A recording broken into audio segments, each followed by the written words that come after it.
Hello there everybody and welcome back to Let's Play Mortal Kombat. So today we're going to be going with Kano, who is one of those characters I'm not particularly great at with this game, but I figured I'd go and do it in like a little pattern. So I start off with Scorpion, who I'm good with, now I'm going to do Kano, who I'm not that great with, and tomorrow I'll do someone I'm good with, and then I'll do someone I'm not good with, you know, that kind of pattern. But anyways, Kano. Like I mentioned in Scorpion's playthrough, I'm not the biggest fan of this guy, but for his first appearance, he's not a bad fighter overall. I'm just not particularly great with him. Got getting things started off with the champion from the last episode, so that's pretty cool. But not this time. This time, Kano wins, and now I'm going to rip out your hearts. Another one of those famous fatalities from this game. And is it just me, or does the heart look like it's gravitating rather than, you know, in his hand? I don't know, just almost look weird on Genesis to me. It looks like it's like floating in front of his hand rather than actually in his hand. Not like in the arcade version. It also looks really cartoony in my opinion compared to the arcade version, but anyways, now we got a rivalry match with Sonya Blade, and I just whooped her ass easy, got me a flawless victory. Sorry to say it, babe, but I'm about to break your heart. Oh yeah, I just made that joke, because why not? It fits with Kano, if you ask me. Like I mentioned before in the last part, I'm not the biggest fan of Kano personally. His character just really doesn't interest me that much, but again, for a first game, he's alright. If I had to complain about anything though, his moves are really weird to do. Like the cannonball move that I keep doing with him, at least that's what I call it anyways. You basically have forward down, back up, forward. So basically you just do a circular motion with the D-pad. So that's easy and all. But his knife throws, holy shit is it hard to do, and I don't know what they were thinking with this. Because you literally have to hold block, push forward back, and let go block, and then he just throws the knife. Like, what the hell? Why not something simple like back, forward, high punch, you know, something like that? You know, come on, why? Why is this knife throw gotta be so complicated? I don't get that. I'm just going Chip Sub-Zero out here because I know I'm not good with Kano. I do not want to go to a round 3, that's for sure. I want to get him in 2 rounds, otherwise I might lose. And that would be no good. So, despite not being that great with Kano, I think I did okay with him overall in this run. And again, I'm just trying to throw... There we go, try and throw the knives, but for whatever reason, they had to make it really difficult to do. I don't know why. Like, seriously, thankfully they would fix it in later games and make it a lot easier, but, and this one just, damn, why? I don't know. Can I just say he has the most exaggerated expression when he breaks the wood? I mean, look at that! He looks so goofy. Well, what are you doing there, Kano? What are you doing? Is that a witch by the moon? Yeah, that is a witch. What the fuck? And that's still not the weirdest thing we can see fly across the moon. Just an FYI. Also, I want to make a quick correction real quick. In the last part I mentioned that in order to fight Reptile you need a double flawless fatality without using block. That is all correct, but you must also have objects flying across the moon like I do. The reason why objects are always flying across the moon is because, again, I have a cheat code on. Okay, that is the weirdest thing of all. Santa Claus is passing by the moon. What the hell? What? Why? Why is Santa Claus in this game? Why? I don't get it.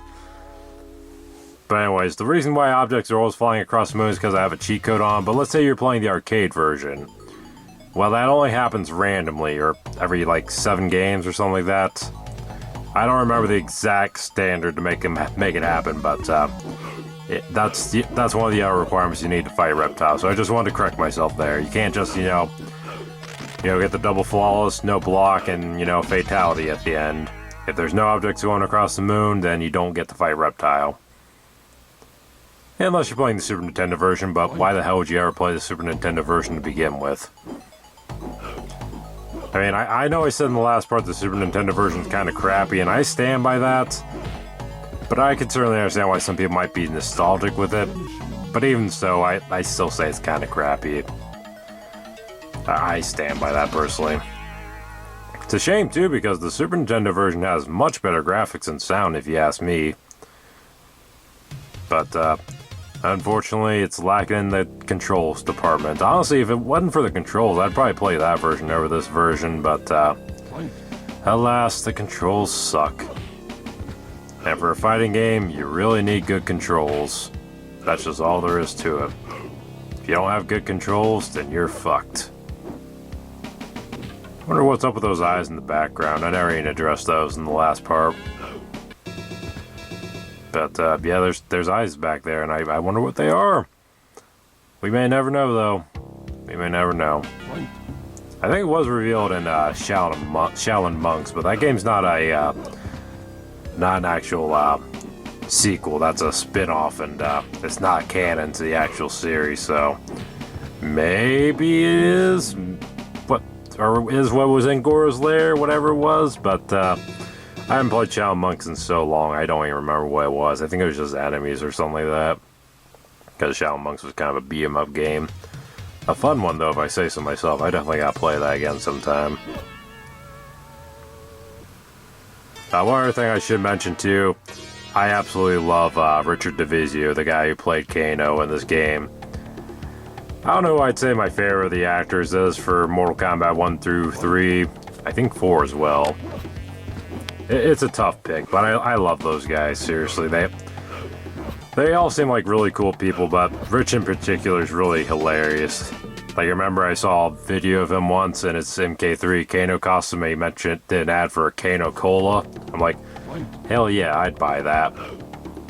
I'd also buy Kano's, the cereal from Mortal Kombat Deadly Lines, but yeah. I think Richard DeVizio holds the record for most appearances in all the games. In fact, he might be the only actor that appeared in all 4 games. Because I know he did Kano in this first game. He does Baraka in the second game. He comes back to do Kano, Cabal, and some of the other characters, I think, in the third game. At least I'm pretty sure he did Cabal. Then in the fourth game, he does Quan Chi. So, yeah, he's got quite the record on him. But now it's time for the endurance matches. And I'm not gonna lie, I had to replay these quite a few times. See, the goal for me was to always get through without losing a match. And to say it took quite a few tries is an understatement for some characters. With Scorpion, Sub-Zero, it was no problem. Liu Kang, no problem. Raiden, it took a few tries, but I got through it. Kano, again, a couple tries, but I got through it. Sonya, holy fucking shit, took forever. Johnny Cage, holy fucking shit, it was even worse than Sonya. So, I guess I spoiled who I'm good and bad with, but, oh well. So, there's the first round, and on to the second round.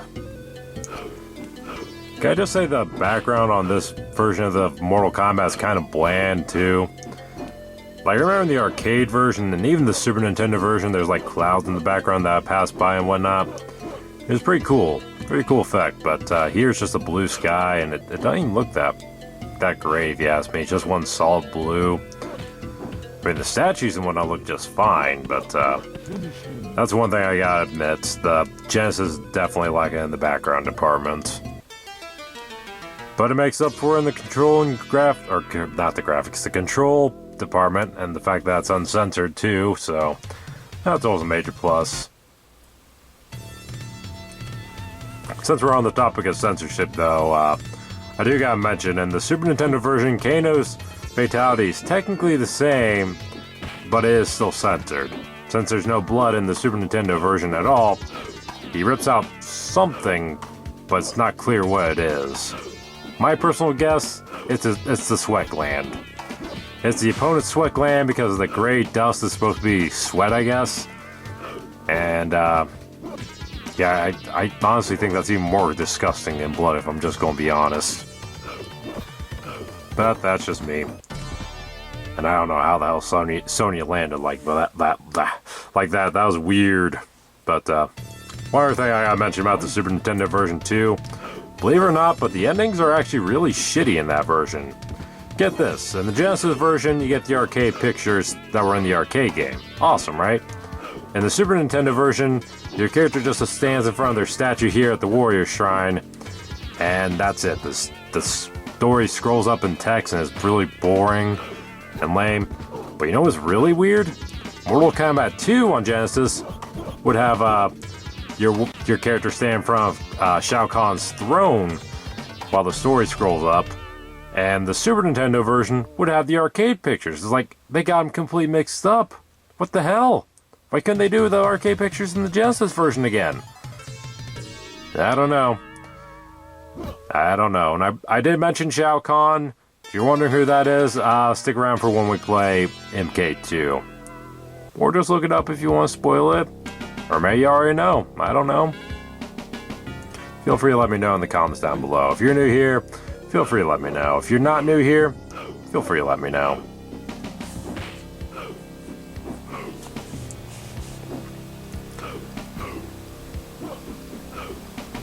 I do have to wonder, how the hell does Goro live in a place like this? I know he's a half dragon, half human monster thing, but what the fuck, man? Would it kill you to clean up the bones and skeletons? Seriously?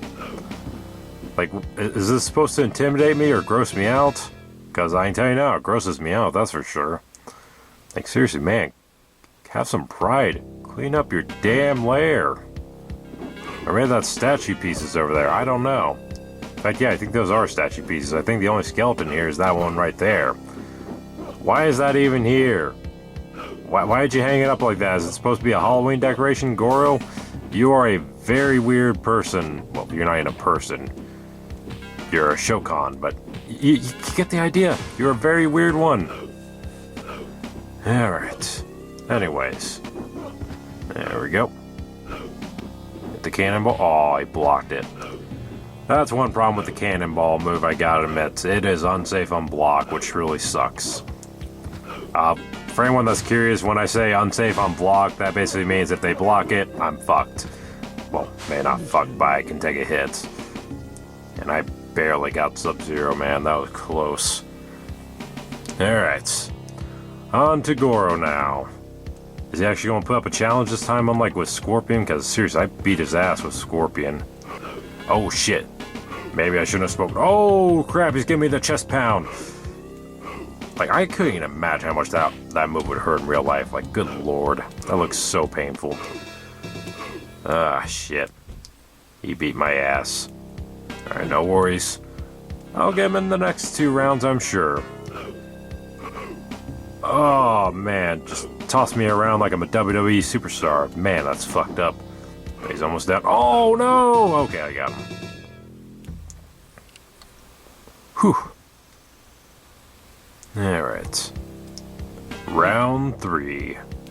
Final round. Let's go, bitch. I'm gonna whoop your ass.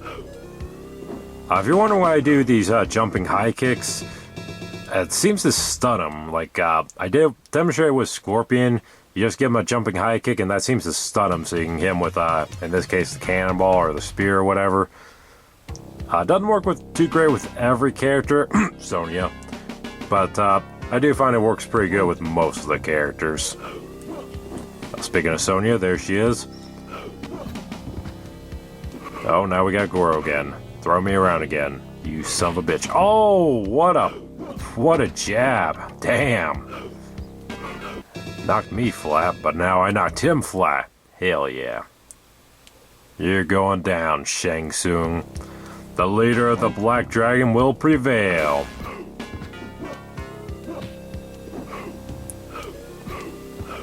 Alright, and oh, he blocked it, darn it. Almost got. Oh, you fucked up my flaws, you bastard. Fuck. There we go. Outstanding. You have defeated Shang Tsung, who just disappeared in a puff of fire. The arcade version, you actually see all the warrior souls drain out of him. That's pretty cool. With the defeat of Goro and Shang Tsung, Kano will bring his own brand of treachery to the tournament. His Black Dragon organization forms a monopoly, whatever. that brings shame and torment to all those involved. Their reign will end in anarchy and death. Will result in the final dismantling of the tournament and the battle. I didn't see the last part, sorry. So basically, Kano takes over the tournament, and he's a piece of shit like Shang Tsung. There you go. But, yeah, that's Kano for you. Again, not my favorite character, personally. Really not my favorite in any of the games, if I'm just going to be 100% honest. I'm just not a huge fan of him, personally. But, yeah. And the rest of the credits are the same, unfortunately. So I will keep this in. The credits in for anybody that's only going to watch one character or whatever. Like, some people might just be interested in, say, Johnny Cage, for example. So they might watch the Johnny Cage run and, miss out on the credits if I cut them out. I don't know, so I'll keep them in, but that's all I got. So thank you all for watching, and I'll see you all next time. Later.